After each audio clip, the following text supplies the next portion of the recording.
کہتے ہیں کہ ایک لوہار کی دکان میں ایک دفعہ ایک سانپ گھس گیا۔ اس کا جسم وہاں پڑی ایک آری سے ٹکرا کر ہلکا سا زخمی ہو گیا۔ اس سانپ نے پلٹ کر پوری قوت سے آری کو ڈسا، جس کے سبب اس کا منہ بھی زخمی ہو گیا۔ اس نے غصے میں آ کر خود کو آری کے ارد گرد لپیٹ لیا اور اپنا دشمن سمجھ کر اسے دبانے لگا، جس کی وجہ سے وہ خود ہی مر گیا۔ اے عاشقان رسول!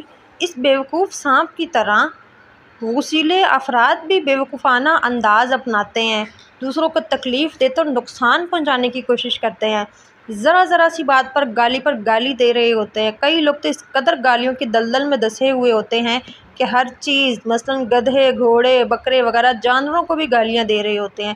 دیوار سے ٹکرا گئے تو اسے گالی دے دی، دروازہ نہ کھلے تو اسے گالی، گاڑی اسٹارٹ نہ ہو تو اسے گالی، کال نہ لگے تو نیٹ ورک کو گالی، الغرض ہر چیز کو ہی اپنی گالیوں کا نشانہ بنا رہے ہوتے ہیں۔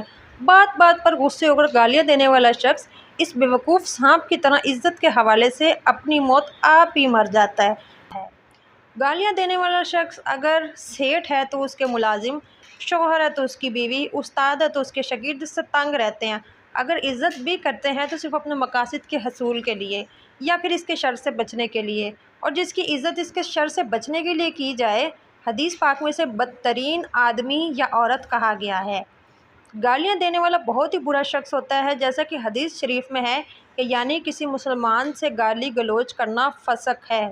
جھگڑے کے وقت گالی بکنے کی عادت کو منافقت کی نشانیوں میں سے ایک نشانی کہا گیا ہے۔ سچی توبہ کرنے کے ساتھ ہر اس مسلمان سے بھی معافی مانگ لیجیے جسے گالی دی ہے یا ناحق دل دکھایا ہے۔